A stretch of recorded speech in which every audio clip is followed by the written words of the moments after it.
The thought process was it needs to be a solution that can handle our growth for the next 5 to 10 years up to maybe a $200 million company. I actually reviewed every single division within Swiftstraw. They definitely knew that changes needed to be made internally, and that in order to reach their growth aspirations, the system that they were currently using was already at capacity. We shrank the time of order to cash, I believe, by 60%, right?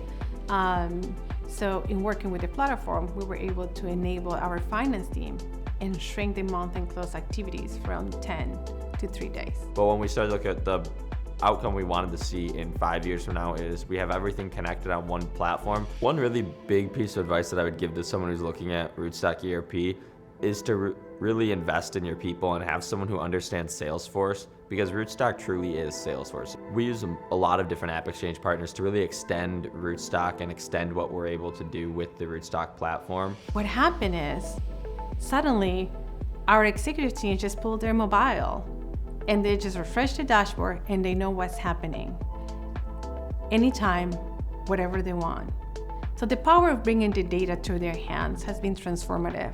Ultimately, we selected Rootstock because of its flexibility, modularity, and scalability. And that Rootstock really was the only viable option for us to choose to lead us to long-term success.